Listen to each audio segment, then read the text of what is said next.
Welcome back to the SSL Family Dad channel. Today we are going to fire up the outdoor wood boiler for the first time.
Alright, so it gives us the temperature on the outside here. We're at 73 degrees. The shutoff temperature is, by default, I think it's set at 185 or 180.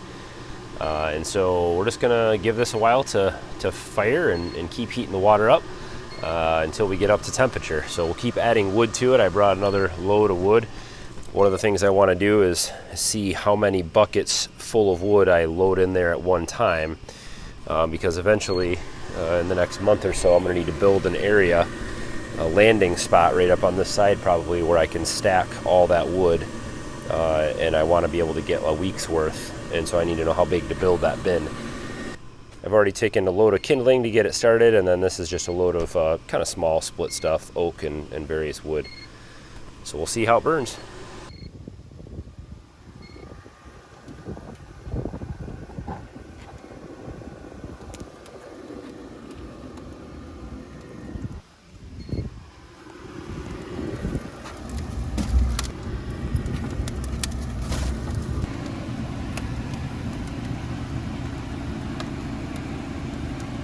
That's the whole bucket full of wood, and it's about half full. Wow. All right, we're up to 138 degrees, and I have closed the bypass, so it's actually running through the reaction chamber now. So pulling the flue gases down, reburning over and out the back, and it's not burning very clean yet. It's just not hot enough in there yet. So let's take a look in the burn chamber, firebox.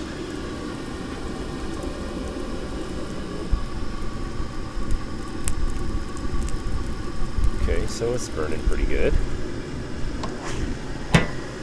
All right, we're up to 164 degrees, and I was actually just out here checking on it, and I heard the secondary combustion chamber ignite and start burning, and I watched it go up to 100%. So it's burning at full capacity and full efficiency right now at 100%, so that's pretty cool. So it'll get up to 185, and then hopefully it'll shut down to an idle. Well, we've been running it now for 2 days, and it has been working out really well. So I'm going to load it up here. The last time I loaded it was yesterday, so it's been running for almost 24 hours without being loaded. So let's see where it's at. It got down to 39 degrees last night, so it was pretty cold.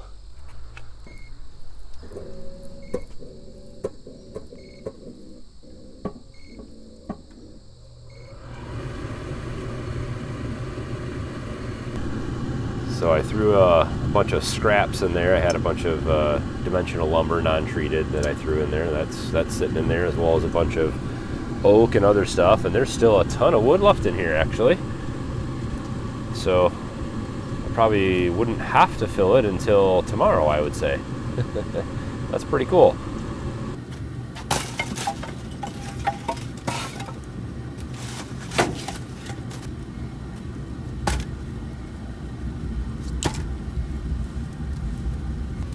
Try to put some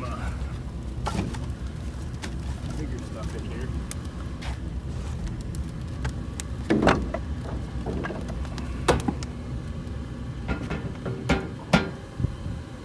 So this is such a different experience from our old wood boiler. The smart controller does a whole bunch of different things. I have a lot to learn about how this thing operates and how to load it better and make it the most efficient. But the controller will it tracks the temperature of the chamber here and the reaction chamber, and so that's how it knows how well things are burning based on the temperatures in there. Right now I can just hear the reaction chamber kicking in, and so the burn percentage will probably start to bump up a little bit. You can see the chimney is just 100% clean, like there's just some wasted heat, but it's burning super clean. You can't even see any smoke. But this controller, whenever you load it, it goes through a cycle. Whenever you engage the bypass, and then you open the door, it knows when you open the door, and it senses all that, and it knows what the most efficient way is to keep the whole thing clean and keep it running optimally. And so it goes through a burn cycle. It also keeps track of the temperature in here, and when the temperature in the burn box starts to drop, it senses that the fire is starting to go out in there, and then it'll kick the blowers on low and kind of stoke the fire a little bit and then turn it off again. And so it always keeps a nice hot bed of coals in the bottom, and all the wood that's sitting on top is just kind of drying out. And so even if you put green wood in there, it's just sitting in there in between burn cycles, just kind of drying out. And this thing is just running really efficient. It's good. My biggest problem is going to be just the design of where this thing is. Makes it challenging for wood processing and all that. We have nothing but hills here. So I've got some wood stacked over there that I've been using with just the wheelbarrow, just taking it back and forth. That's fine for right now, that'll work. And then I've got some right over here that I can get to with the wheelbarrow. But most of my wood and my landing, where I've had tree companies come and dump wood, and where I've unloaded trailers and stuff, is all down here. It's the only real flat spot we have. So I need to figure out a way, some kind of a bin platform right here, that I can take the tractor and dump loads of split wood into that bin, and then have some kind of a door here that I can access and just load it. So that way maybe I can get a week's worth of wood loaded up here, or at least a half a week. All right, so just coming into the house here just to check some temperatures. So I've got a dual probe thermometer. This thing has been pretty handy for many years. It's still working. So it has these probes. I have them just duct taped to the two lines. So this is my incoming line right here. This is on probe 1, T1, and then the other one is on T2. That's the outgoing line, so the return. So the way this works is this is coming from the wood burner. It's at about 160 degrees out there right now. I just checked at the boiler, and so this is going up over through this little sediment filter and then through our water heater heat exchanger. I think somebody is actually using hot water right now, so it is sucking some heat out of that, and the heat exchanger is working right now. And then this tube goes over to the furnace and then back, and the furnace is not on right now, so the blower's not on. So my return temperature is measured here. So we're at about 158, so it's losing about 2 to 3 degrees. I think it was almost 161 outside. So we're losing 2 to 3 degrees coming into the house. That's just ground loss that's happening because we don't have very good insulated lines. But that's not too bad. 2 or 3 degrees I can definitely handle.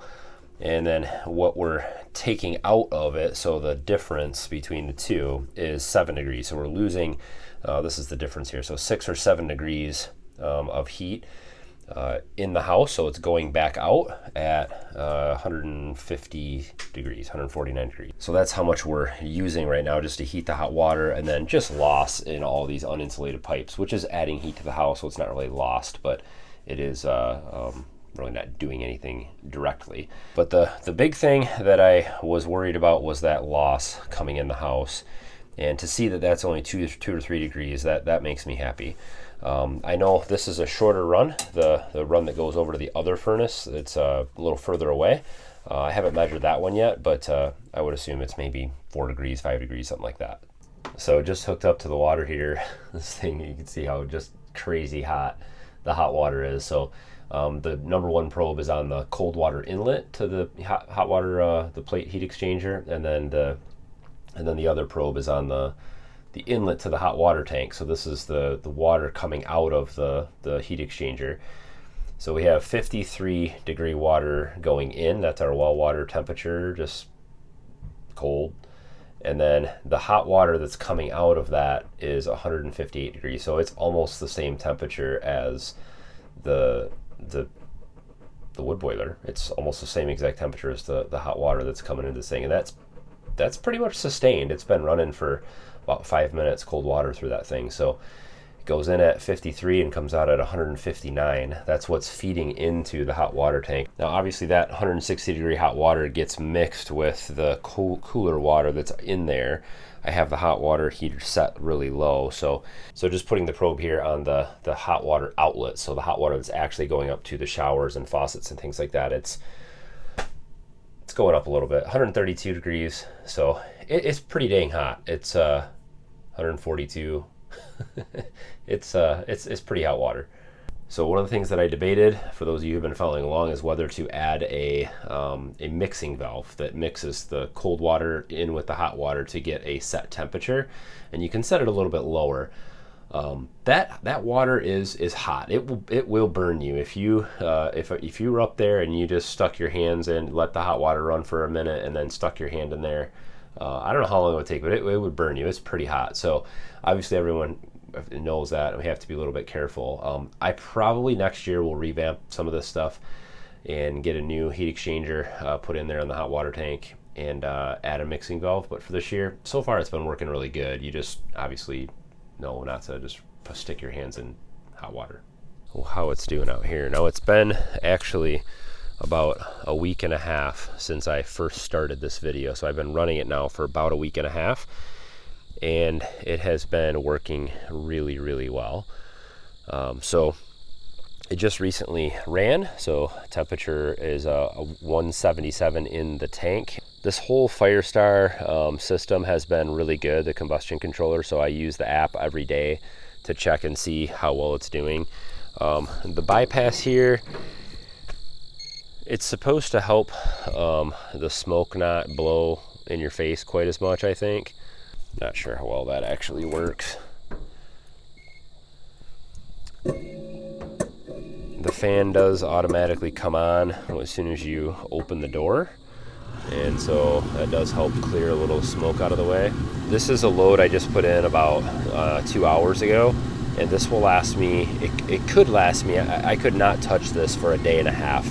This is fall temperatures, so it's been in the 60s during the day, and then it's been in the 30s at night. So it lasts me more than a day, and that's with it not even really filled that well, and I'm using a bunch of junk wood that's not split and not really seasoned very well.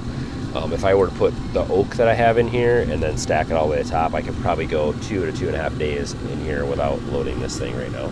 How do I like this thing so far? Well, I haven't gotten through a winter yet, and I don't know how much wood I'm going to burn. So I really don't know how well I'm going to like this in the long term, but I can tell you from having the wood burner in the past at the farm and running this one is already, I can tell, way, way, way more efficient.